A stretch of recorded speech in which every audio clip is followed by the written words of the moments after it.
This program is presented by University of California Television. Like what you learn? Help others discover UCTV podcasts by leaving a comment or rating for us in iTunes.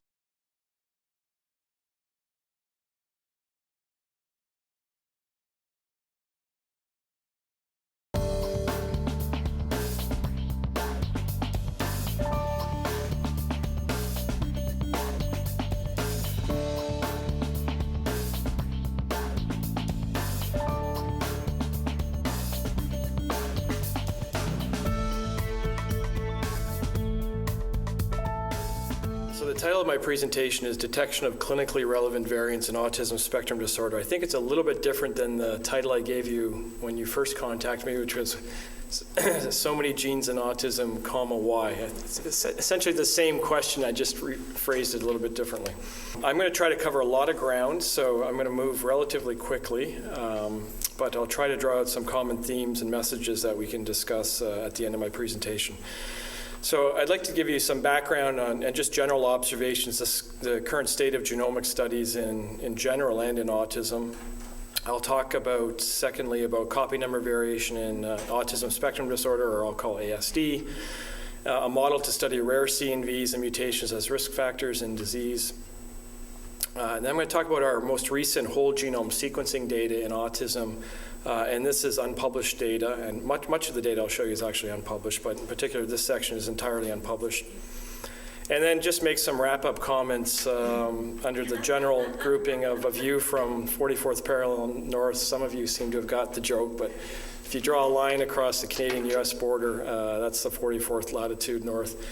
And I think we have a quite unique vantage looking down in how science is conducted in the United States, and often can make some observations that you might not see yourselves. And I'll try to draw some things out from our own research, in particular where I think things are going in the field of genomic applications in autism and in general in human genetics research. So some background and observations. The message I'd like you to take, and of course many of you know this because you contributed to these observations, certainly in autism, there's significant genetic and clinical heterogeneity.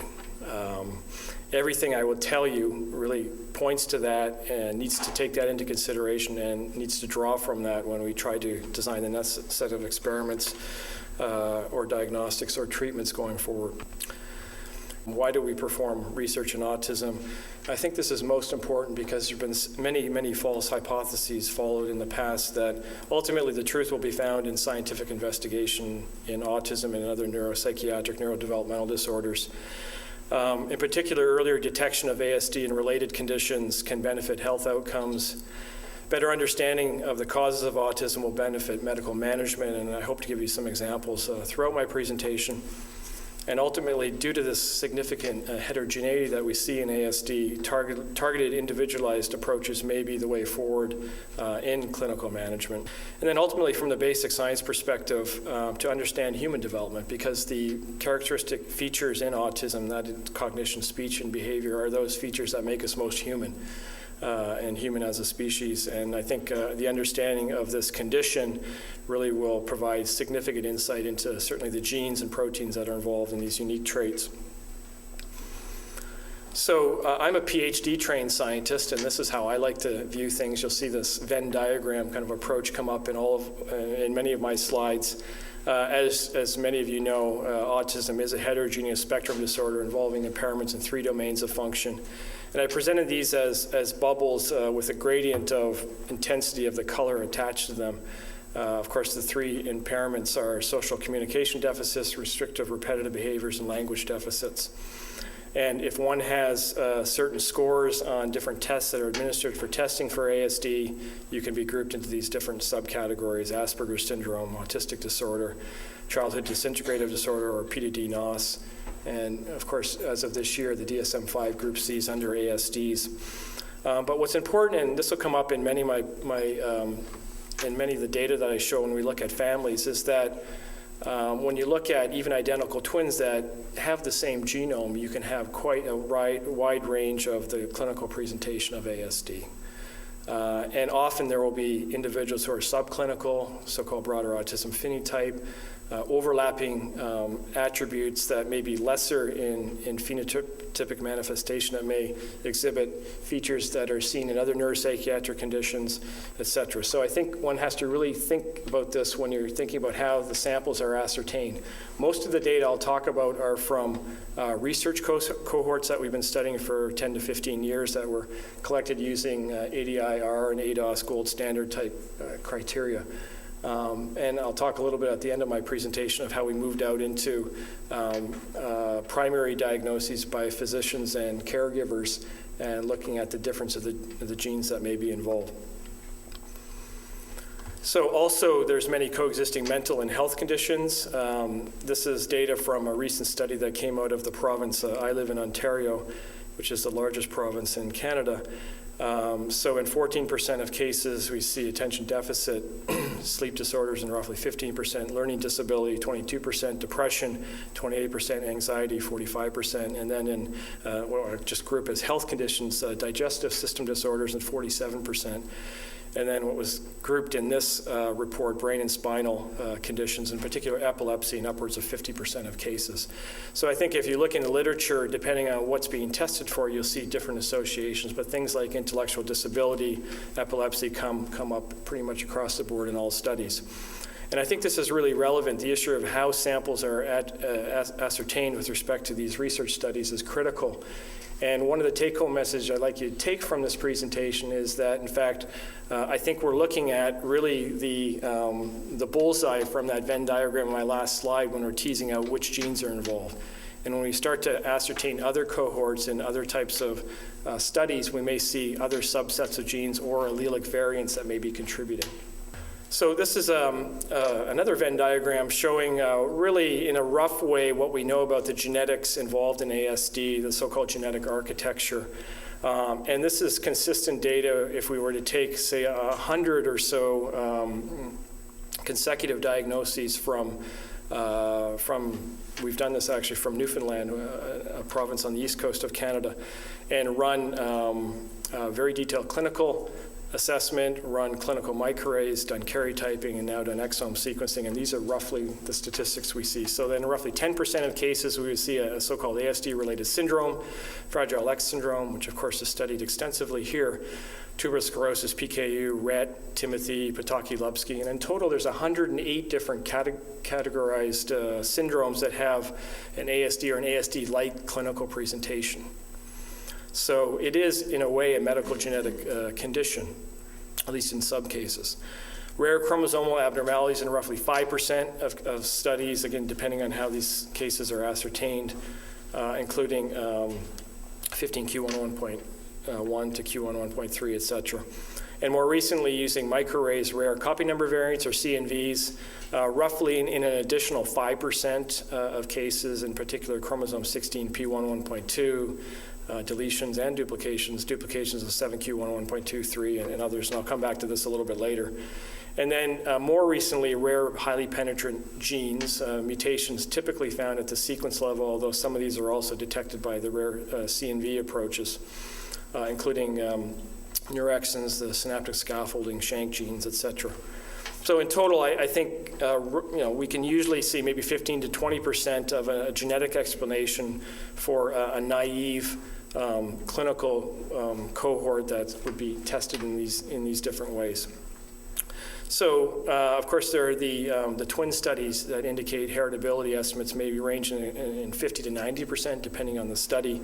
So there may be lots of other genes that are still yet to be identified, and I'll come back to that a little bit later. In total, efforts of the Autism Genome Project, which we belong to, and I'll present some of this data, we've cataloged now 124 ASD risk genes, whereby there seems to be good evidence that these genes are in fact bona fide autism susceptibility loci, and another 55 loci, so the specific gene may not yet be known because it could be a genomic type disorder, that have been identified now. And we use this as a list to compare a lot of the genomic scan data we generate to compare if particular variants identified are associated more often than not or enriched in case versus control type or family studies. So this type of list is really important to have these genomic features we can test against. And interestingly, every single one of these genes or loci is also implicated in intellectual disability. Okay, but not every intellectual disability gene has yet been linked to autism. Okay, so keep that in the back of your mind. This is data from, we have a new study that's unpublished from the Autism Genome Project, where we've now genotyped an additional 2,100 or so trio families. This is an international study, a Canadian contribution, a lot coming from the United States here. And we're just kind of finishing up the analysis, and in these 2,000 or so families, we were able to detect 89 different individuals that have what are considered to be a pathogenic chromosome CNV that is attributed to cause the autism in this individual. So these are in the highly penetrant loci that I mentioned on the last slide. So if you use a million feature microarray, I'll talk about in a moment, you'll see at the minimum probably 4% or so. Other studies have shown maybe 7% of pathogenic variants that could be identified. So this is a highly significant finding, enriched compared to matched controls. And I won't go through all of these, but you'll see lots of different syndromes, these chromosome CNV deletions, et cetera, that are shown here, and then some larger chromosome abnormalities. Now, that's not to say that this type of technology doesn't detect more of these. These are the ones that we have really strong confidence these changes are the ones that are causative in these individuals. So the technology to study the genome, the genetic yield of finding these variants has increased as we can look at a higher resolution along the chromosomes, of course. And at least in our hospital, karyotyping using cytogenetics to outline the morphology of the 46 chromosomes is still actually the primary test that's used in clinical genetics, at least in Canada. And I think it's probably the same in the United States, in many places anyways. This is being supplanted by microarrays.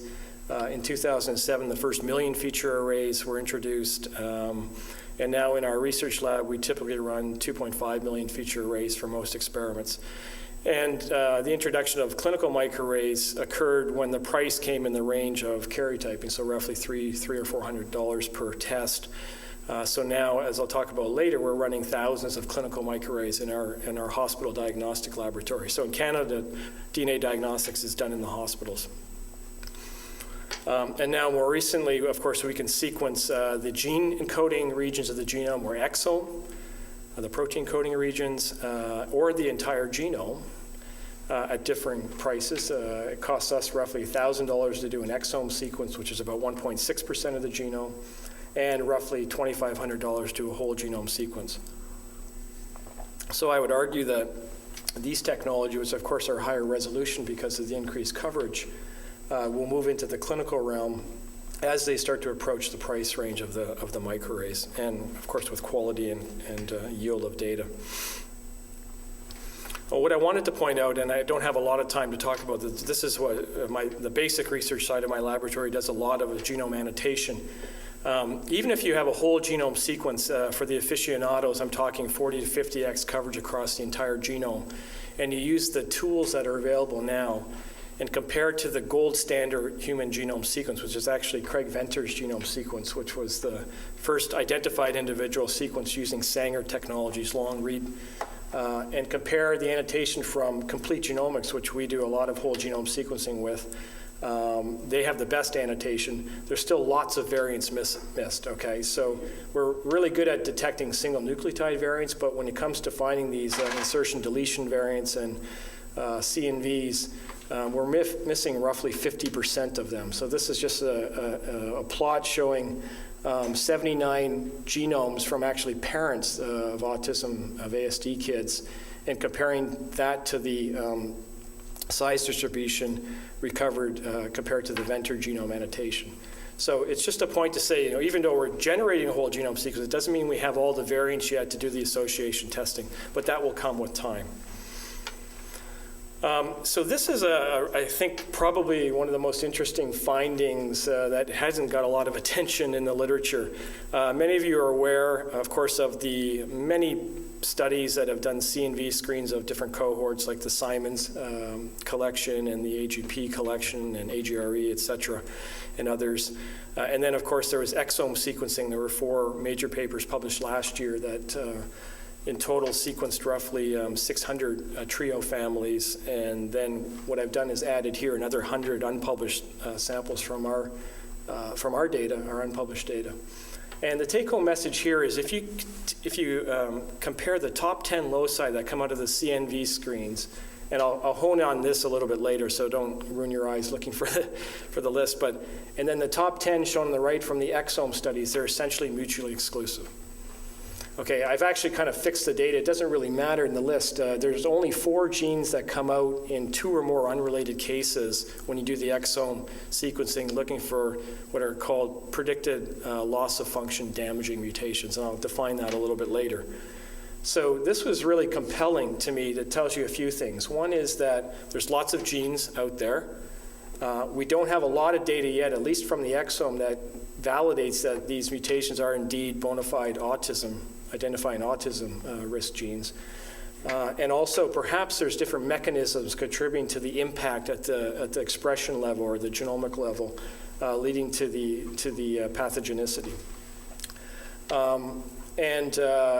So there's been a large-scale project now called the Autism Sequencing Consortium that we're part of that will sequence roughly 10,000 families over the next 5 years using primarily exome-based trio approaches, although our group is doing whole genome sequencing. My understanding is most of that is funded now. We're funded to do about 2,000 families, and I'll talk about some of that preliminary data. So because of these caveats I showed in the last few slides, our approach to doing high-resolution genome analysis is still use a multiple technology approach. So every sample I'm going to talk about has been run on high-resolution microarrays, and we actually run a minimum of 2 microarrays per DNA sample because they give you a different yield depending on the coverage and distribution of the probes on that microarray. And we started out doing exome sequencing. We're still doing that because we have a big funded project to complete 8,000 samples, families actually, over the next few years. But we're transitioning into whole genome sequencing because the increased yield, and I'll show you this data a little bit later. Ultimately, we combine all of that genetic variation data that's captured and then do association studies in the manner that I talked about by comparing to these gene lists, et cetera.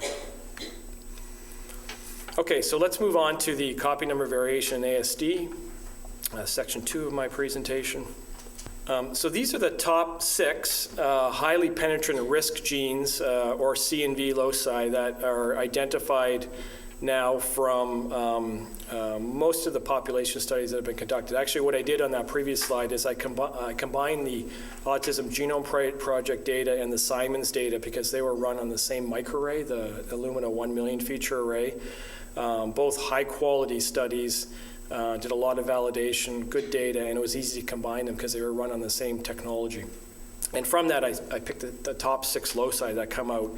And these are now all loci that are signed out in most clinical genetics laboratories that if you have a damaging mutation, in particular a deletion or a loss of function event, it will be signed out as being the etiologic variant in autism. So I'm going to talk about the 4 that are highlighted in red. So in chromosome 16p111.2, deletions and duplications, you see the deletion more often than not in autism and the duplication more often than not in schizophrenia, although you can see the inverse. In our Canadian cohort, we see this in about 0.8% of new ASD diagnoses. And then there's Neurexin 1. And then there's deletions of the PATCH-D1 DDX53 locus. I'll come back to this a little bit later. And more recently, the reciprocal region, so the region that's deleted in about 90% of cases of individuals that have Williams-Beuren syndrome. In autism, we see the reciprocal duplication event. And in fact, we first described this back in 2006, I think, in a case, and now it's been replicated in many different cohort studies. And the synaptic scaffolding SHANK1 to SHANK2, SHANK3 genes. Now, what's really interesting, I think many of you know this, but I certainly think this is one of the stories that needs to be followed, is that none of these loci is exclusive only to ASD. We see them coming up in the schizophrenia, bipolar, ADHD, intellectual disability studies. I'll talk about SHANK1 and social anxiety.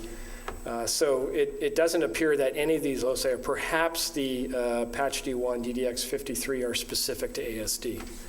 So they tend to provide risk, depending on deletion duplication at different levels, towards a neuropsychiatric outcome.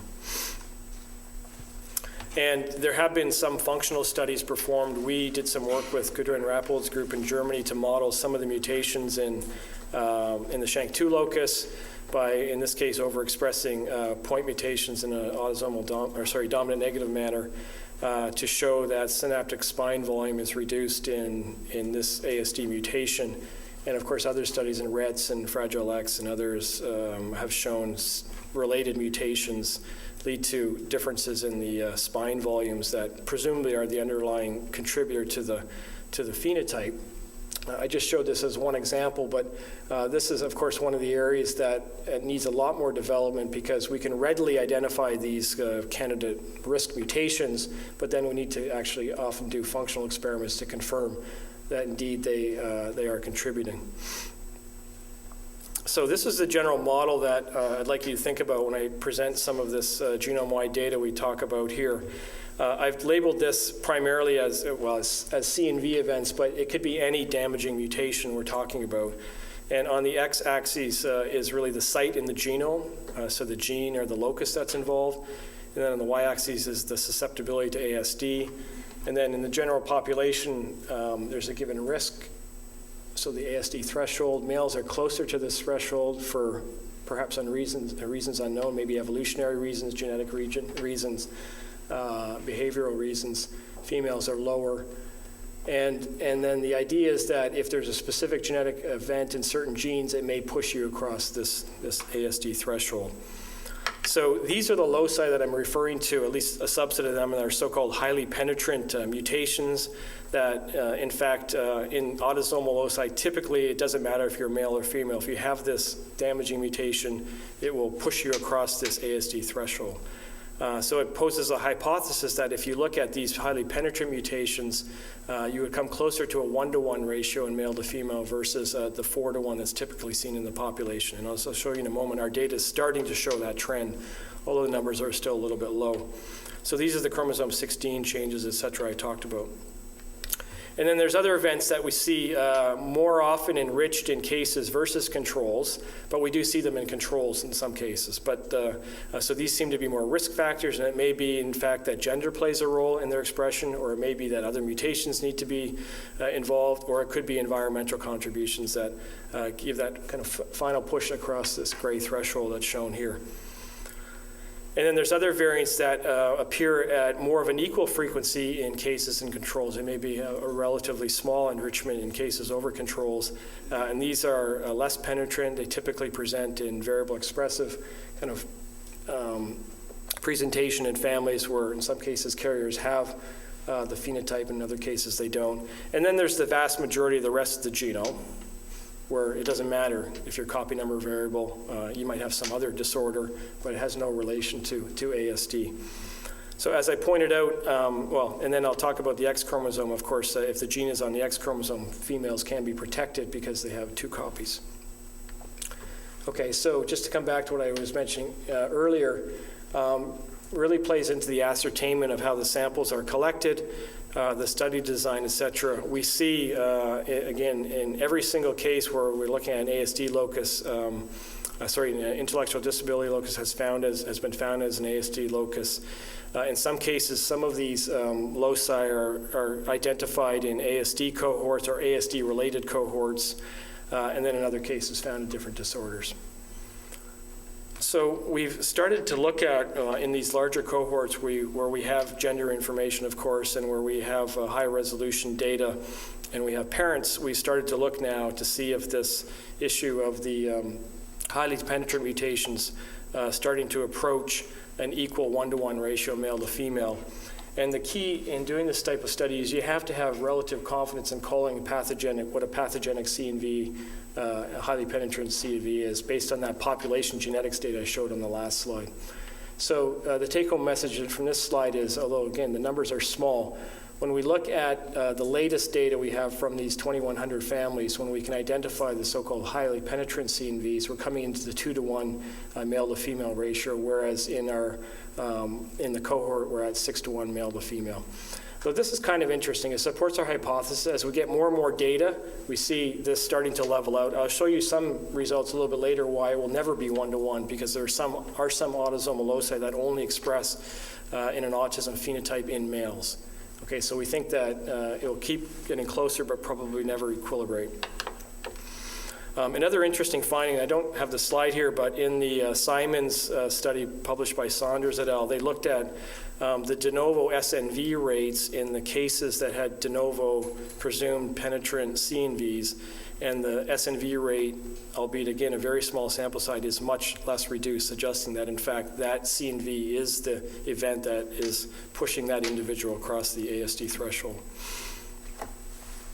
So I'm not going to talk a lot about the details of how we do these experiments, but in this case we've looked at 72 unique regions impacted by de novo CNVs that are deletion events impacting those gene lists I talked about earlier. And then we can use different types of programs. This is using a network analysis, an algorithm called NetBag that groups genes based on their functional pathways into these types of clusters and groups them into their gene ontology groupings. So we can see that more often in cases over controls, we'll see genes involved in synaptic signaling, chromatin remodeling, and transcription shown in blue, the MAPK and other signaling pathways grouped together in these presumed pathogenic events in these individuals that have been studied. So if you can just keep that in your mind, I'm going to come back to this in one of my slides in the last part of my talk. This is the latest data. This is the tightest cluster with the most nodes in it that you'll see. There's been other studies published, and we've integrated the data. Typically, these are the pathways that come up in a significant association type test. Now, I'm going to go through, I think 3 for sure, maybe 4 specific loci to show you some of the features that we're observing. This is the SHANK1 locus on chromosome 19, I think it is. So an autosome. From that CNV study, we detected initially in a Canadian family a deletion. This is the gene shown here, the 5' end. Each line is an exon. A deletion that encompassed part of SHANK1 and also this other gene that's nearby here. So we got kind of excited by that because there had been, of course, evidence in SHANK2 and SHANK3 implicating these genes in ASD, and this is the third, or actually the first member of that family. So we quickly contacted our collaborators, and Thomas Bergeron's group in France had another deletion, a de novo deletion, in actually a Swedish case that also impacted the 3' end of SHANK1 and the gene on the other side. So the common region of overlap here is the SHANK1 gene itself. Did lots of sequencing, found some other putative mutations, now have some functional data to validate these. But ultimately, because there's only these 2 rare cases, we had to have lots of controls and do some functional experiments to test to see if we thought these were in fact pathogenic events. And the power in moving this forward was to actually look at the family, the Canadian family that we first made the observation in. So as you'll see as I build out this family, in many cases we have access to detailed family information, phenotype information, or we have the ability to go back and collect more when we need to. So this was the index case, the male shown in the black box who has ASD. And the mother was a carrier, so she passed this deletion to her son. And the astute geneticists in the crowd will see as we build out this pedigree that only the male carriers express ASD. Peter Zatmari, who some of you know, a psychiatrist who actually collected this cohort, studied all members of the family quite extensively, in particular the females, to see if there was any clue of ASD or social anxiety. After a long time, he came to the conclusion that, in fact, no. And since then, we've identified additional mutations in this gene. In every case, it's a male. But this was the family. It was quite interesting. The grandfather in the stippled box, he was still alive, actually, at the time we were making these initial observations. And his DNA was in the laboratory from the initial collection in the study, and we interviewed the mother of the index case, and she described the dad, and we could predict, of course, that he would be the deletion carrier. He was a truck driver, went on long trips, for a long time, would come back and not interact at all with the family, go and work on his stamp collection. And the family never understood why. And sure enough, that he probably was, he was on the spectrum and he carried this deletion. He passed away kind of just after we published this work, but then we could predict, of course, any of the male carriers would be on the spectrum who we could study. Now, what was also interesting, of course, we looked in controls, and we've never seen this deletion in controls.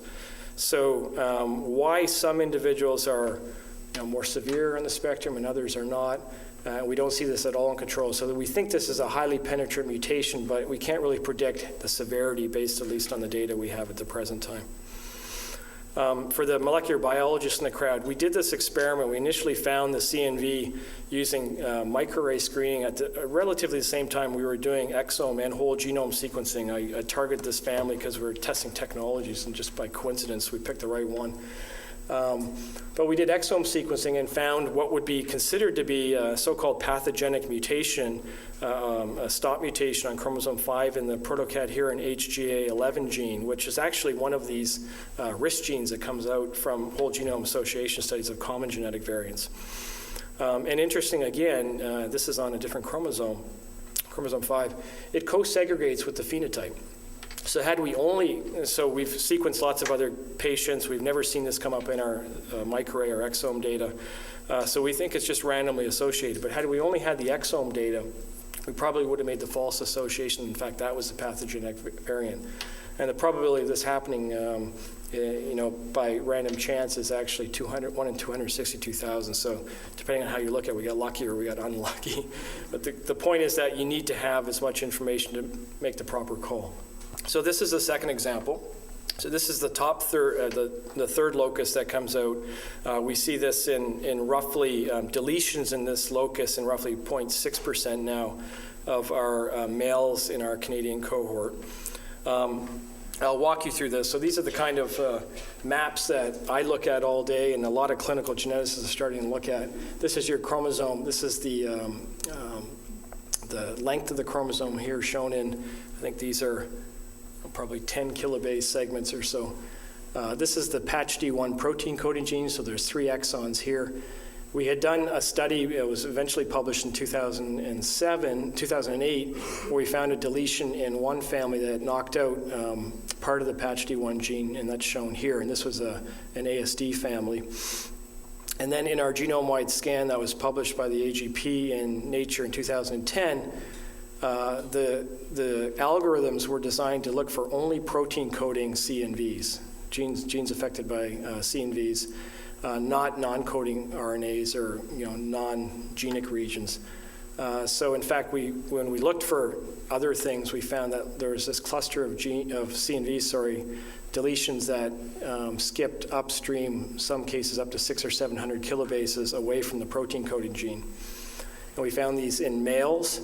And they were always, at least initially, inherited from the mom. And then when they were identified in some other cohorts, including ADHD, intellectual disability, when we went back and looked at the kids, they actually also were on the autism spectrum. So these deletions are also, knocking out this non-coding RNA. It's not conserved at the sequence level, but it's conserved at the structural level, and the exon-intron structure between human and mouse. And we think that, in fact, this is actually a second locus. And I won't show you the data today, although we've now generated induced pluripotent stem cell lines on a few of these deletion carriers and the patch D1. And while we initially thought that the non-coding RNA may be involved in regulating the protein coding patch D1 gene, it turns out not to be the case. We think that, in fact, it's involved in a way that the Fragile X gene may work in regulating lots of other genes in the genome. This is very preliminary data, but it may just be a coincidence that these two are sitting side by side. From the genetic testing perspective, this is a highly penetrant marker. There's lots of females walking around who have these deletions. In fact, I got an email this morning from a clinical lab that just found one of these in a prenatal test where there was a structural abnormality detected by ultrasound. And in every case where this chromosome is passed on to a male, as I said earlier, they will have most likely ASD. So we've also done sequencing and find mutations in the protein coding gene. Now, In some cases, we've also got exome or whole genome sequence data, and we can find additional mutations in some other ASD risk genes. And just summarized in this slide here, a very rudimentary genotype-phenotype correlation that if you have a mutation in the patch D1 protein gene on the right-hand side, you have intellectual disability or kind of higher functioning autism. On the left-hand side, you have Asperger's broader autism phenotype. Sorry, the right side is intellectual disability. Left side, Asperger's, BAP, higher functioning autism. And then in some cases, we have found mutations in other genes in the genome. We have a more severe phenotype. So the second hit seems to push them a little bit more in the severe autism direction. This is based on about 20 different mutations, so the sample size is still quite small. But now that clinical microarrays, so at the time we published this, did not cover this upstream region of the genome because they typically target gene-rich regions. We didn't have a lot of that data from clinical labs, but now it does cover this interval, and we're getting lots of these cases coming through now. This is the third example where we identified rare deletions at the Gephyrin 1 locus on chromosome 14q21.3. And just to cut a long story short, these were originally found in our ASD cohort, but subsequently found in the literature in epilepsy and schizophrenia. Some of these were rare inherited events, and some were de novo events. When we went back and looked at the carriers who had the inherited deletions, they in fact were also had clinical presentation, in particular ASD. The interesting thing here is that the common region of overlap is in these exons shown here, and these encode what's called the G domain of this protein here. And subsequently, we've done lots of sequencing now, and wherever we find what we think is a pathogenic mutation, it's in fact in the same G domain of this protein. And in retrospect, this actually wasn't too surprising because a lot is known about this protein. It's a key scaffolding molecule at inhibitory synapses. And the G domain is involved in kind of this formation of lattice structures. They're kind of schematically shown here.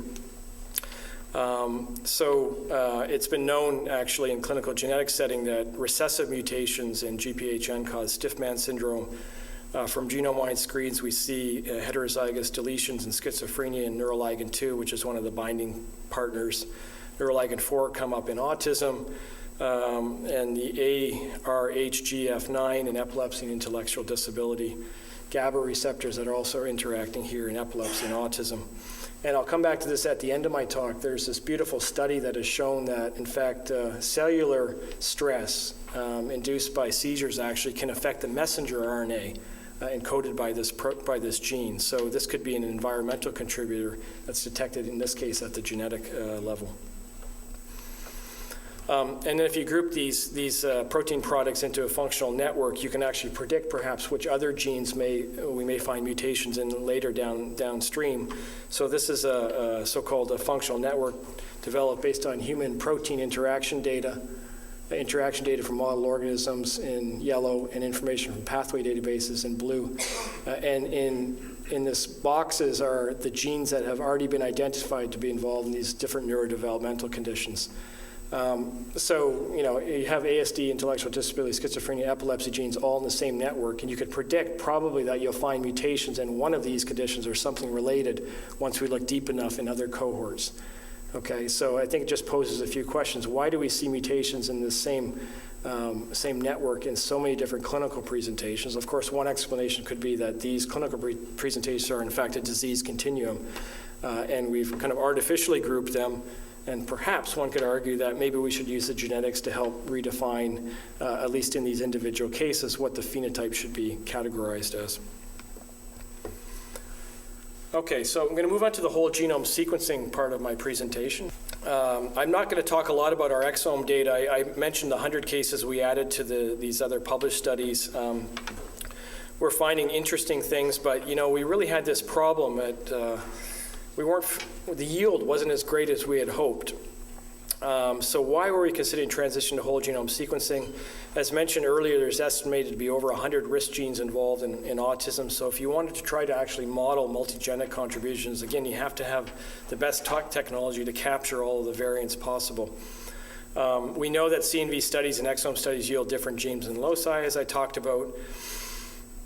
Of the 119 ASD risk genes I mentioned we used in our comparisons, 11 of those genes actually, or 9% of the known ASD genes have at least one exon that are not captured by the target arrays you use to pull down the exon sequences for the actual sequencing itself, including things like SHANK2 and STN2A. So if it's not there to sequence, you're not going to find a mutation.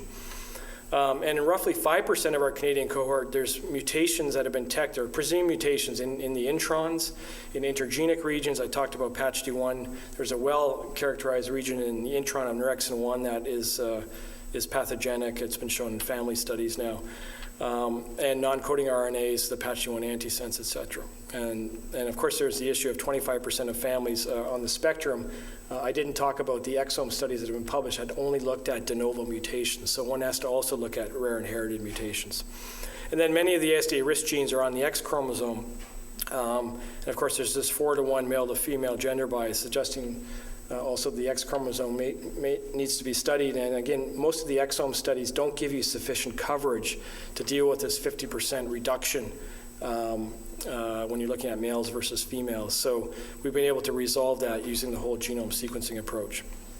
I won't go into too many details. The other obvious thing that came out when we did the whole genome sequence comparison to the equivalent samples that were also tested using exome approaches, and again, for the aficionados, we use the Agilent SureSelect, the best technologies, the exact same Illumina HiSeq, and ultimately you get much better, much tighter coverage, as shown on the right-hand side, across the exomes when you're doing whole genome sequencing versus introducing this capture step. You're much better at capturing mutations at the intron and exon splice junctions, and because of the uniform coverage, we just get better representation of mutations. It's pretty simple. So we did this pilot study with Autism Speaks to see, if the time was right to think about starting to transition from whole genome from exome to whole genome sequencing, really with the hope that whole genome sequencing might replace the microarray and the exome all in one single experiment. So this was a multi-million-dollar experiment, and we just found out actually this morning the paper was accepted, so we're pretty excited by this. So we took 33 families from the task collection. This is targeted to be, it's called the Autism Simplex collection, but as you'll see, there's lots of cases in here that have siblings that are on the spectrum. These are in the AGRE repository. These are all diagnosed by Peters at Maria McMaster, ADIR, ADOS, blood-derived genomic DNA, so we didn't have problems with cell line-induced artifacts. Extensive family clinical data. We had one control that we included for QC and tracking, and we tried to represent the typical 4-to-1 male to female ratio. These were all samples that had been run on at least 2 million feature microarrays, and these were so-called CNV negative, okay? So we wanted to try to enrich for non-CNV mutations in at least in our pilot experiment. The sequencing was done at the Beijing Genomics Institute, roughly 36x coverage, covering 99.8% of the euchromatic genome. And the concordance between the SNVs and the SNPs on the microarrays was very high. This is kind of a good experiment when you get in the 99.1 to 99% range, so that was great. The validation rate, we validated everything I've talked about, was over 90%. The CNV and indel calling was less than 20%. I say that's on a good day, that's our best data. So it comes back to the slide I showed earlier. Even though we have the sequences, it's still hard to call these because the algorithms haven't been developed yet, but that will come with time. But we don't yet have that variation data. So anything I talk about here we think is going to get better when we can call more of these variants. I won't go into a lot of detail here, but we get lots of genetic variants. We talked about this a lot today with people I was meeting with.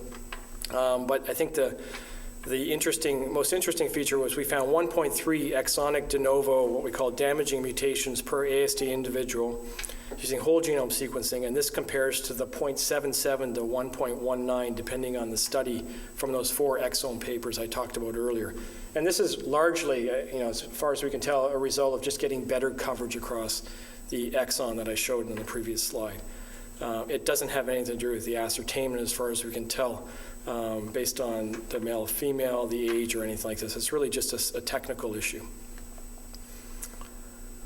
And I'm going to go through this relatively quickly, although we talked quite a bit about this with the clinical people today. This is how we kind of determined how we would call what would be a clinically relevant or damaging mutation. So we started with the 32 trios. We did the SNV and indel calling. We looked initially for de novo variants, shown on the left-hand side.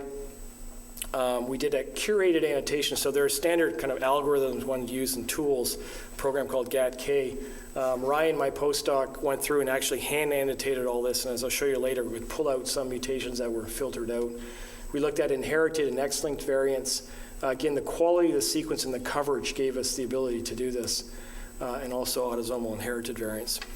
And then we defined rare deleterious variants as loss of function, nonsense, splice site, frameshift predicted damaging missense mutations. This is kind of the standard that's developed from exome sequencing experiments.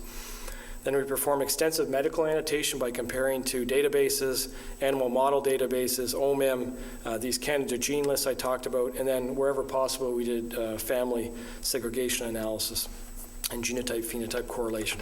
Every variant has been validated using Sanger sequencing, and then a team of clinical geneticists, genetic counselors, the genome scientists, the referring physician, and then some other experts, dysmorphologists and others have been called in to look at the mutation data that was accumulated. So to come back to the technology, this is a very busy slide, but I think it's quite relevant. We found the higher de novo mutation rate that I talked about earlier. Whole genome sequencing captures 2.7% more annotated exons with coverage, or 5x coverage for variant calling, than the exome sequencing. The coverage difference was even more prominent on the X chromosome and at the gene splice site, so that gave us more of the variants. So 6 out of 56 of the so-called damaging mutations identified would not have been captured by exome sequencing in this that I'll talk about.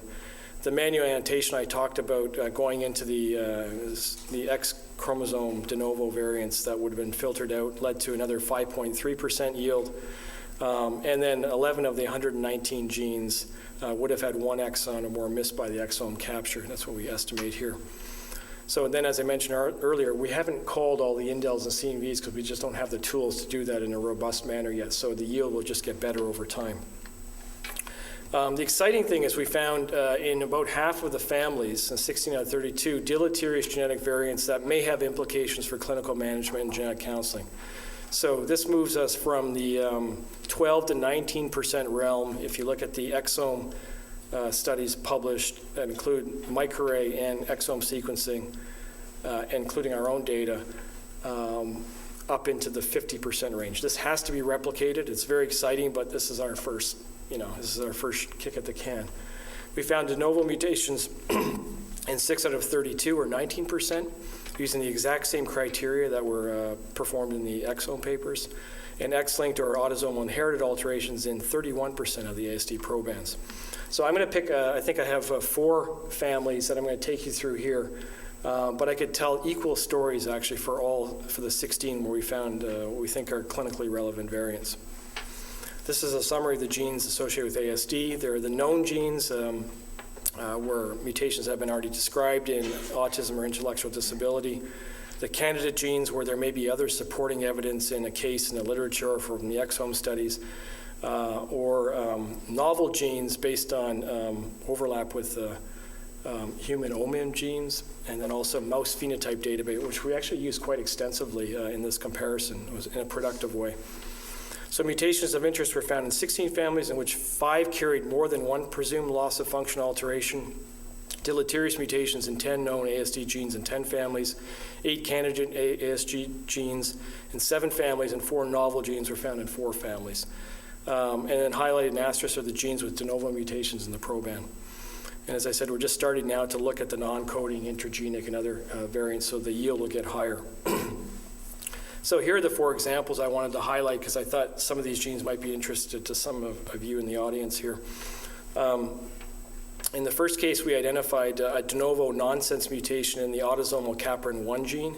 Gephyrin1 is a gene is similar to FMR1 gene, which causes Fragile X syndrome, of course. And the gene product directly interacts with the FMR1 protein.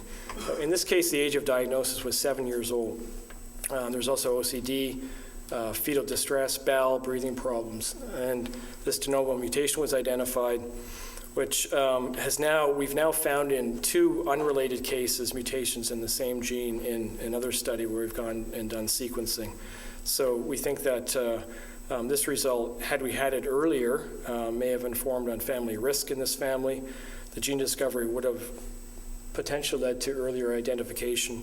And regarding stratification in clinical trials, for example, this family might be identified for glutamate signaling molecules in these type of clinical trials. And the second example is a little bit more complex. We identified missense mutations in the X-linked AFF2 or the FMR2 gene, and also an autosomal potassium channel gene, KCNQ2.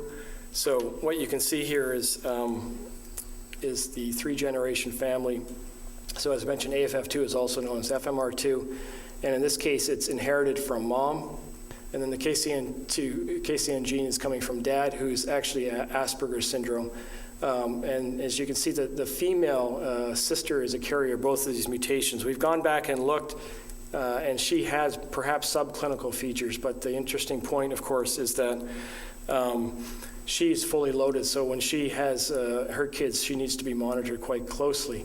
We think that perhaps the KCNQ2 gene is explaining the benign neonatal epilepsy that are seen both in the index case carrier and the father here, and the FF2 is contributing perhaps to the autism phenotype.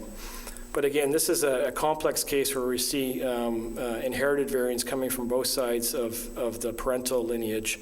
And at least in these cases, we go back 3 generations and track where the mutations are coming from. In the third example, we found loss of function mutations in the vasoactive inhibitor or VIP gene. And this was an interesting case because this mutation has been mimicked in mouse models, and it's been implicated in circadian rhythmicity, and the mouse knockout have social cognitive deficits. When we found this in the index case, of course, we check in the rest of the family. So the sequencing was done in the 2 parents and then the index case.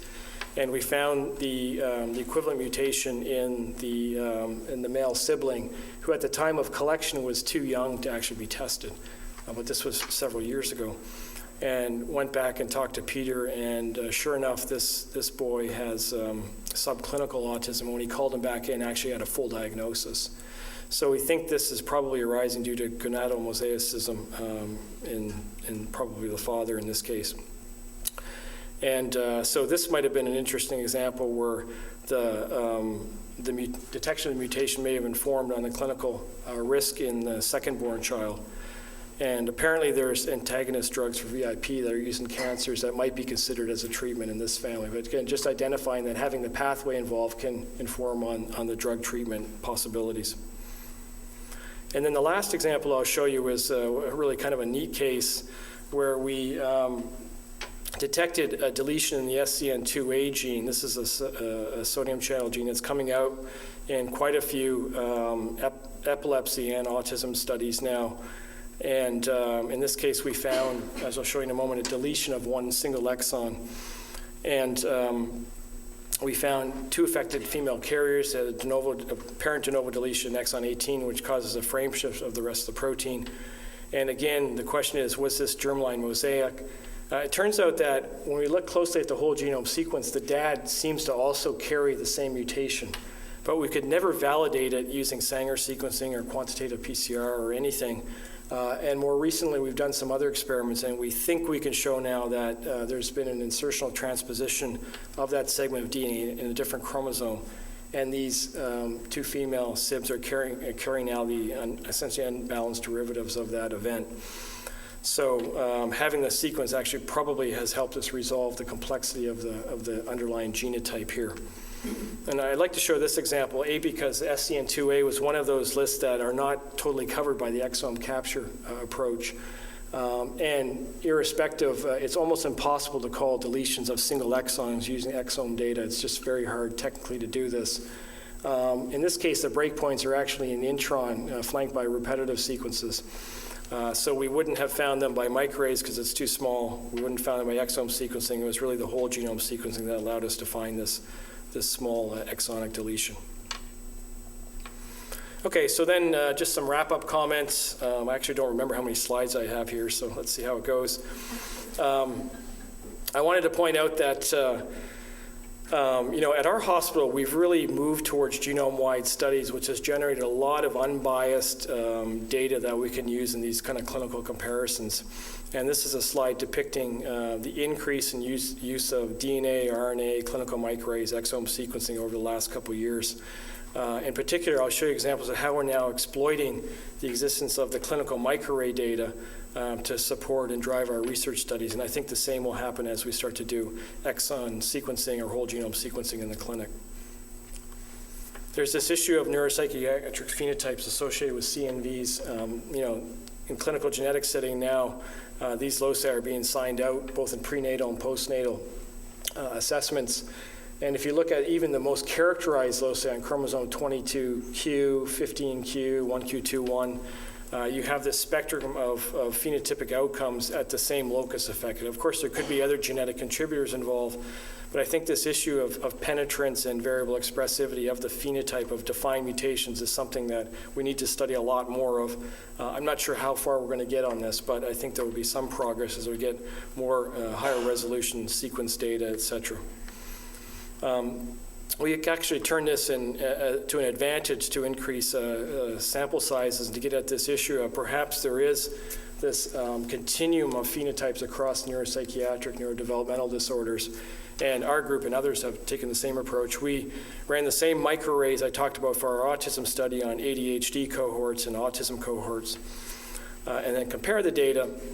And in this study of ADHD, I won't go through all the details here, but we identified the astatactin-2 gene as our #1 hit from the from the ADHD study, and this in fact was also validated, of course, in our autism cohort to significance, genome-wide significance. And ASTN2 was interesting because for two reasons. One, from the functional perspective, but also embedded in the intron is the TRIM32 gene. It's a much smaller gene in the intron. ASTN2 encodes the astatactin-2 gene, which is a neuronal cell adhesion protein. It's part of a gene family. There's AST1 and ASTN2. And I'll tell you, we have not found as many mutations in AST1. We have found a few de novo mutations, but the story seems to be with respect to autism in ASTN2. And there's, of course, been lots of mouse studies implicating this in neuronal migration. And also TRIM32 is an interesting gene in that it's involved in the fate of neuronal stem cell lineages. So in that initial study, if you look at the families that we identified de novo or rare inherited mutations, they either had ADHD or autism, but autism was the consistent phenotype that came out. And there was a hint in the data that, in fact, it may be influenced by the gender of the carrier of the mutation. So from these early observations, we figured we want to take this out across a larger cohort. So that left us, to take the kind of traditional approach and go and sequence hundreds of cases and controls, or to go back and exploit these clinical databases that are now running these clinical microarrays. So I mentioned at our hospital, we're running about 1,000 or so ASD cases per year and something like 6,000 general neurodevelopmental disorders. And we could, within a week, go across all these laboratories around the world and collect something like 90,000 cases, of which 63,000 have a neurodevelopmental disorder. And we have population controls, I mentioned here 40,000, we have something like 80,000 controls now. And then look to see how these AST1 and AST2 loci are affected in these clinical cohorts just by email, essentially, comparing databases. And to cut a long story short, we collected lots of deletions. These are all the deletions shown in red. The ASTN2, the major isoform, the so-called long isoform, is shown on the top. It spans a very large segment of DNA, roughly 1 million base pairs or so. ASTN2 has multiple isoforms. I'll come back to this a little bit later. So the extent of the deletion along the chromosome is shown in red.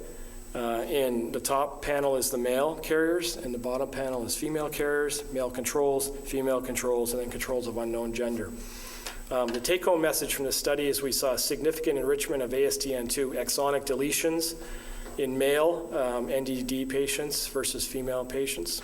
And this is significantly associated. And also in versus the male controls for deletions in the same region. And we also found that this critical region comes out at near the 3' end of the gene shown here. This is the so-called smallest region of overlap. And there's a significant enrichment of deletions affecting multiple ASTN isoforms. So this is one of the common themes I kind of alluded to earlier. When we're seeing highly penetrant mutations, they tend to affect the common regions where more of the gene isoforms are expressed. Okay, and in this case, it seems to have an impact in the male gender. And so that we're really excited by this finding because now, in the past when we were doing these types of studies, we didn't look specifically at gender, in particular at the autosomal loci, because we didn't have the gender data from a lot of the controls we used. And we've spent a lot of time now to develop that resource so we can do these type of correlation studies. And of course, we've gone back now and looked at the relative expression levels of the different isoforms of ASTN2 and can indeed show that the region that's most usually affected in males in autism or NDD is indeed at the left-hand side of this slide, which is shown in this transcript quantitation assay here. And I mentioned earlier the Gephyrin 1 story, and I'll just come back to this. I think, there's lots of questions. So if indeed we've identified genetic variants that may help to explain the underlying factors in perhaps 50% of the cases, and let's see if we can replicate that using the whole genome sequencing. These are good targets to start to do functional tests. And I had mentioned that this kind of neat study was published in Brain showing irregular RNA splicing in patients that have this type of epilepsy shown here. And in fact, when you go back and look at this paper, they could show that cell line-based studies, when you induce stress via temperature, hypoxia, alkalosis of the brain, which mimics what can happen in the seizure phenotype, you see the same G domain of the Gephyrin gene actually spliced out of the messenger RNA. So in fact, you might imagine that where we're only seeing a very small proportion of deletions at the genetic level, there could be other environmental insults, perhaps the epilepsy in these individuals that actually affect the mRNA. So you'll never detect actually mutations when you go and look at the DNA. You need to also look at the RNA for functional effects.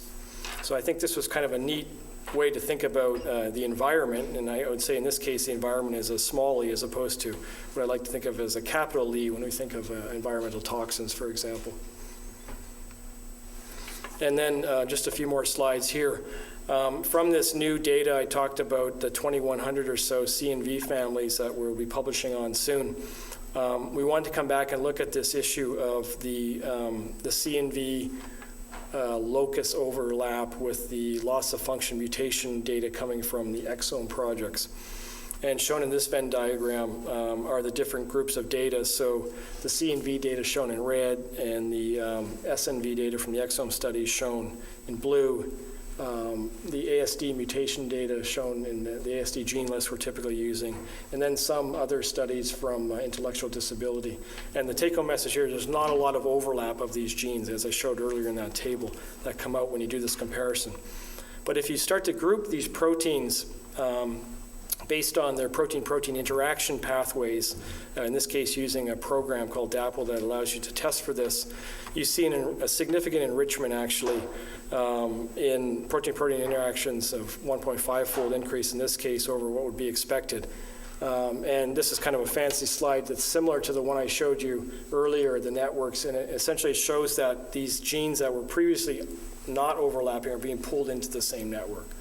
And we can test this in different ways using different programs. And ultimately, it's pulling lots of these mutations in different genes into the same general network. Now, what's important to point out is this still would only account for about 10% of the cohort if you were to use the same sequencing and CNVs in the same study. So we think that as you get more and more mutation data and you can build more robust networks, you'll see a much more expansive bubble come out of this. But the more and more data we generate, we see more tight cohesion in these type of nodes and networks that we're developing. And then the other point, of course, is how you translate this information, particularly the CNV data now, and then I guess coming is the exon or whole genome sequencing data in the clinical realm. And I just wanted to show this one slide. We were developing our grant for whole genome sequencing and for the Genome Canada grant that was just funded. And I asked our clinical genetics group to come up with a management protocol, clinical management protocol based on finding mutations in well-established CNV loci or ASD-associated syndromes, including Fragile X, Rett's, et cetera, shown on the top here. And it was interesting, depending on who you ask, you get different recommendations. And it took me 2 weeks to put this slide together and to get the clinical geneticists and the developmental pediatricians to come to a consensus of what they would recommend if you find this particular CNV or this type of mutation in the gene. And in all these cases, they've been studied for probably well over a half dozen years or so. So when we think about the clinical recommendations coming around some of the new mutations and new CNVs that are just being identified to date, I think we've been trying to advocate that as you publish your genetic data, you should also have a section in your papers that recommend what you should follow up on with the families. Is it relevant for genetic counseling? Is it relevant for particular medicines? Is it relevant for follow-up assessments, clinical visits, that type of thing? But this was just one exercise we went through, and I think this is certainly going to be one of the challenges going forward, is how to use the data. And just finally, I just wanted to kind of tell you other things we're working on. We have a grant that will fund us to do assessment of high-resolution CNVs and exomes, although I'm going to try to push the government to move us into whole genome now based on this new paper. Where we'll be testing primary ASD referral clinics, so 15,000 cases over the next, it's a 5-year grant, we're 2 years in now. And then also we're testing CNVs and related neurodevelopmental disorders. We've started to generate IPS lines, I mentioned for patch D1, but for known mutations to study mechanisms. Evdokia Anaganastu, who many of you know in Toronto, has a clinical trial network she's developing, and we'll be doing all the genotyping prospectively, hopefully, and also, of course, retrospectively for the patients going into her clinical trials. And spend a lot of time integrating our data into clinical management policy planning, including trying to convince the government that they should pay for this type of testing. So it worked for clinical microarrays, and we'll see if we can get it to work for exon and whole genome sequencing. And ultimately, as I mentioned, our group is funded to do roughly 2,000 whole genome sequences in families over the next couple of years, so there's going to be a lot more data coming. And with that, I'll close and just acknowledge many of our team on the right-hand side. We meet with our group. We invite all of the the families that are enrolled in our genetic studies once a year to a family day where we share our information with them and try to involve them in the decision-making process of how they want to get the data back.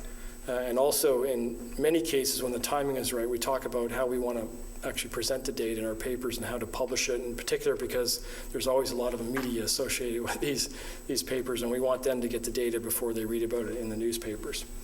And with that, I'll close and be happy to take questions. Thank you.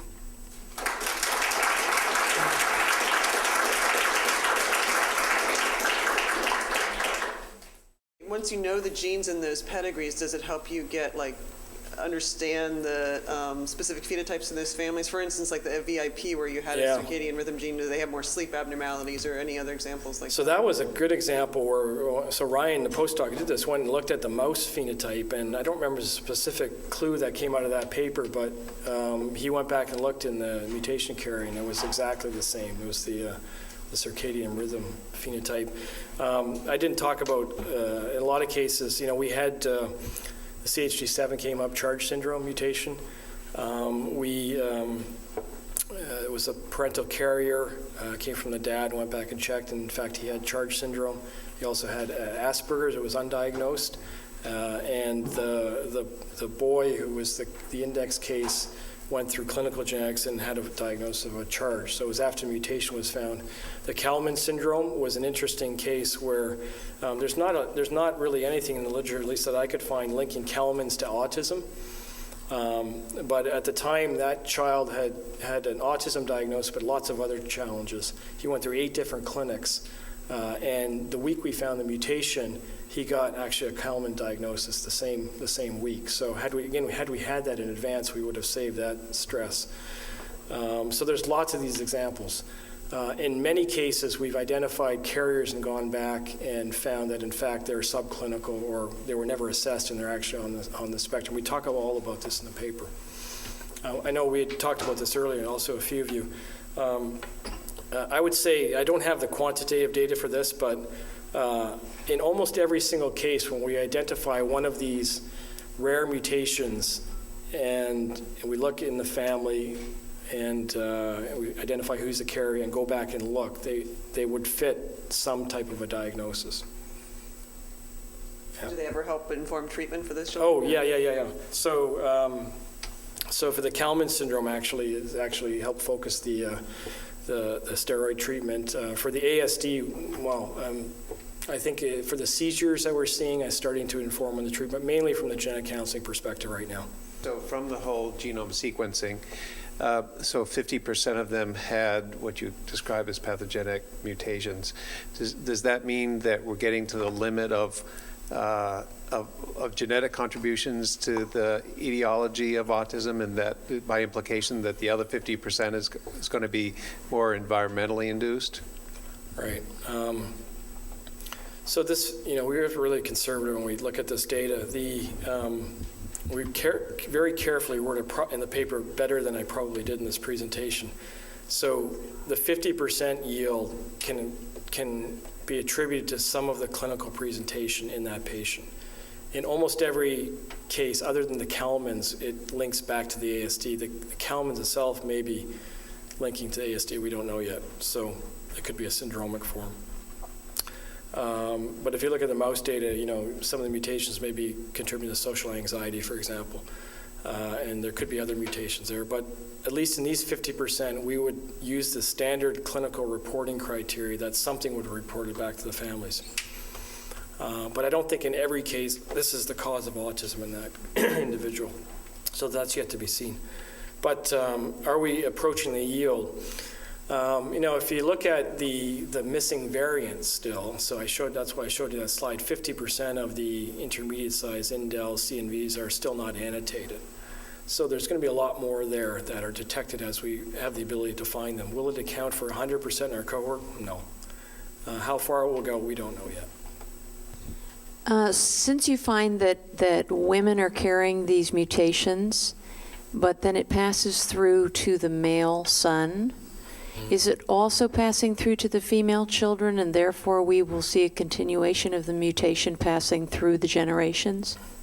Yeah, certainly for the X-linked loci, that's true. And for a few of these autosomal loci I talked about, like the ASTN2, yes.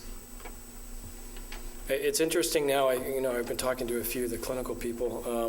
What's happening probably more often than people know is prenatal clinical microarray screening is really becoming quite popular. In particular, in advanced maternal age and in to accompany ultrasound where there's some type of a structural defect presumed to be identified, and they run clinical microarrays. And often they're finding these ASD loci come up, and it's really causing a real ethical dilemma of what to do with this. And until recently, if you don't have the gender information, you don't even have that to rely on in these papers. So that was one of the reasons that we've been quite excited by at least the ASTN2 data and the SHANK1, where we can actually add some more information to inform on the decisions. But there's probably more coming. Yes. Yes. In the example with there was a family with two mutations. Well, one mutation and a copy number variant. How do you analyze the function of this, the variants and the mutation, and how can we determine what is the weight or the additive effects of these two hits?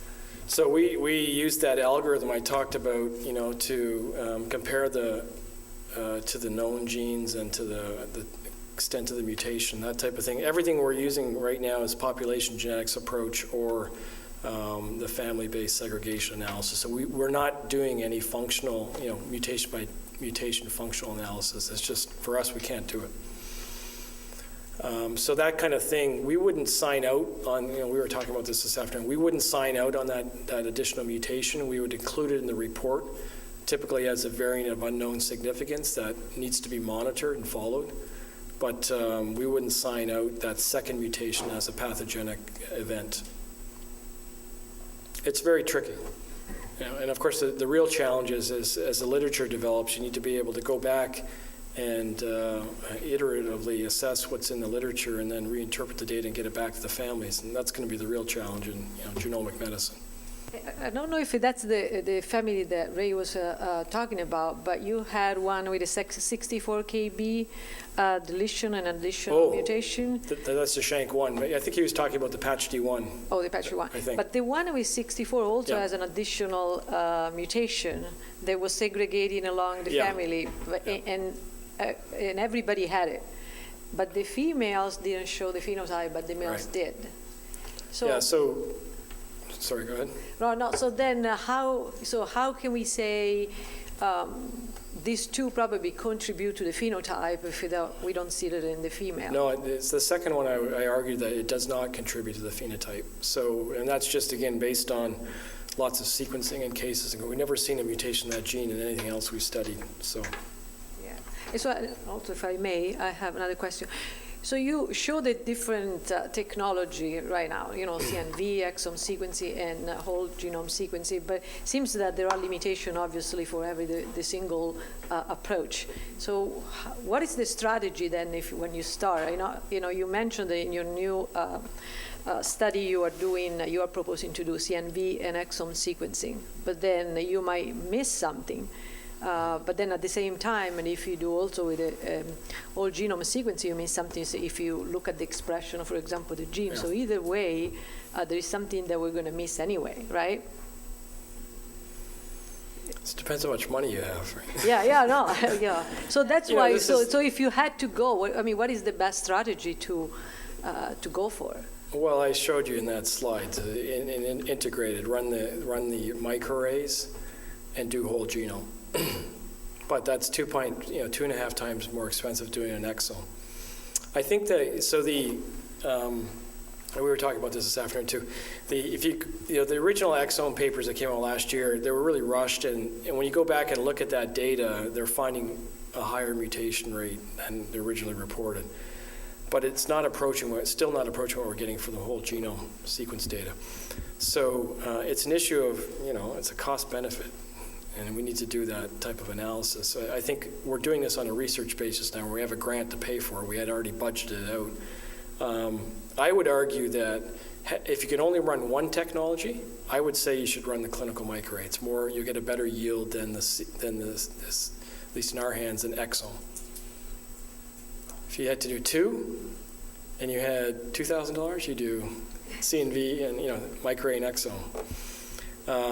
The nice thing of the whole genome, if you get up to 40 or 50x coverage, it's static data, and as the tools get better, you will be able to mine out the vast majority of variants. And you only have to do it once. So that's kind of been our rationale. We were criticized heavily by the grant review committee that you should just do exome and increase your sample size. So we had to do a lot of this kind of comparisons. And again, when you have the whole genome data, eventually you'll find these variants. It's the same as the old days in microarrays. We didn't have the tools to find them, but that will come. We are finding mutations, and I have a patient with a patch 1 mutation and some others. So it's we are finding. I think our diagnosis rate it's about 30 to 40% when we use our own algorithm. So I think it's very important for the clinicians to come up with a list, because the laboratories will really pay attention to those genes and do fill the gaps and extend the depth. Yeah, I agree. And, there's diagnostic labs here in the States and other places that are now testing for ASD risk genes, and some of the genes on their list, I look at and I spend my career developing these lists. I don't know where they came up with some of these things. So Maybe they know something we don't know, but it's a real challenge in the field. Right now, to do the genome comparisons, you really have to have these lists, as you said. And people are using OMIM and other kind of categories. So I think it's very early days, and there was a lot of press around the American College of Medical Genetics list for incidental findings that came out a few months ago, or last month. And interestingly, we at our hospital developed our own incidentalome list that in part overlaps with that, but in part doesn't. We have some of our own genes that we have had to deal with. So it really depends on the site and what type of disorders you're studying and what the family, if it's a pediatric or adult setting, that kind of thing. So there's no simple answer. And as we talked about this afternoon, the numbers are really becoming an issue. So the amount of time that is spent on a typical clinical microarray report, at least in our institution, is about 2 hours, actually.